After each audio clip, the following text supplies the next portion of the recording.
আসসালামু আলাইকুম। এখন আমি আপনাদের দেখাবো একটি ওয়েবসাইটে যখন আপনারা রাইট বাটন ক্লিক করতে যাচ্ছেন তখন রাইট বাটনটা কাজ হচ্ছে না। তার মানে সাইটের অনার এই রাইট বাটন ক্লিক করাটা এটা অপশন বন্ধ করে দিছে। তার রিজন হচ্ছে যে ওই ওয়েবসাইটে কোন থিম, কোন প্লাগইন ইত্যাদি এইগুলো ব্যবহার করা হয়েছে, এইগুলোর জন্য আননোন পারসন তারা দেখতে না পারে। তো এইটা আমরা তার পরেও কিন্তু আমরা ওভাররাইট করে জিনিসটা আমরা বের করতে পারবো। তো এইটা কিভাবে বের করতে হয় না করতে হয় আমি স্টেপ বাই স্টেপ দেখাবো।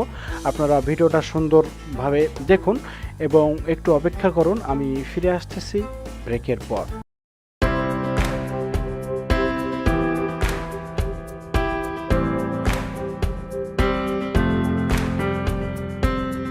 ফিরে আসলাম ব্রেকের পর। তো চলুন শুরু করা যাক। তো আমি একটা নতুন ট্যাব ওপেন করলাম, দেন ওপেন করার পর সার্চ বক্সে গিয়ে লিখবেন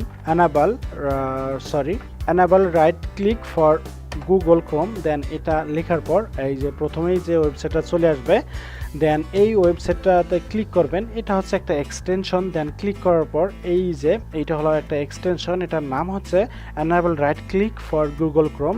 দেন এখানে একটা বাটন দেখতে পাচ্ছেন অ্যাড টু ক্রোম, এটার উপর একটা ক্লিক করবেন। এটার উপরে ক্লিক করার পর এরকম একটা পপ আপ শো হবে। দেন এখান থেকে অ্যাড এক্সটেনশনে ক্লিক করবেন।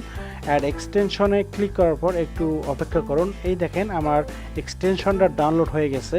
এখন এই যে রাইট সাইডের টপে যে আইকনটা দেখতে পাচ্ছেন এখানে একটা ক্লিক করবেন। এইখানে ক্লিক করার পর একটু খুঁজবেন, মানে এইখানে আপনার সব ধরনের এক্সটেনশন রয়েছে। দেন এইখান থেকে আপনারা আইকনটা মানে ওই এক্সটেনশনের আইকনটা পিন করে নেবেন। তো দেখেন এইটা হলো অ্যানাবল রাইট ক্লিক, মানে এইটা এক্সটেনশনটা। দেন এইখানে ক্লিক করবেন। এখানে ক্লিক করার পর এই যে আইকনটা আমার এখানে চলে এসেছে। তো আমি আবারও যদি ওয়েবসাইটে যাই, ওয়েবসাইটে যাওয়ার পর আমি একটু রিফ্রেশ করে নিলাম।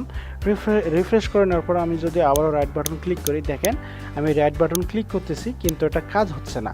তো তারপর এই যে এক্সটেনশনটা রয়েছে দেন এইটার উপরে ক্লিক করলাম। এটার উপরে ক্লিক করার পর এইটা কিন্তু আগে অফ ছিল, এখন অন হয়ে গেল।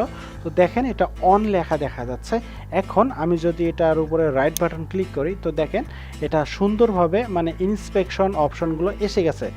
তো আমি যদি আবার এটা অফ করে দেই তাহলে দেখতে পারবেন এটা আর অফ হচ্ছে না, অফ হবে। আবার যদি রিফ্রেশ করি তো দেখেন আমি আবার রিলোড দিলাম। তো রিলোড দেওয়ার পর আমি সেমভাবে আবারও যদি রাইট বাটন ক্লিক করি কিন্তু কাজ হচ্ছে না।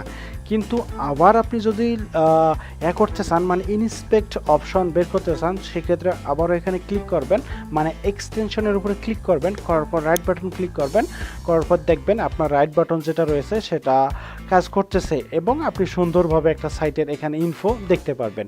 তো আশা করি বুঝতে পারছেন যে কিভাবে রাইট বাটন ক্লিক করলে যেটা কাজ হয় না সেটা ইজিলি একটা এক্সটেনশনের মাধ্যমে এটা সলিউশন করে নিলাম। এবং এতক্ষণ ভিডিওটা দেখার জন্য অসংখ্য ধন্যবাদ। সবাই ভালো থাকবেন, সুস্থ থাকবেন।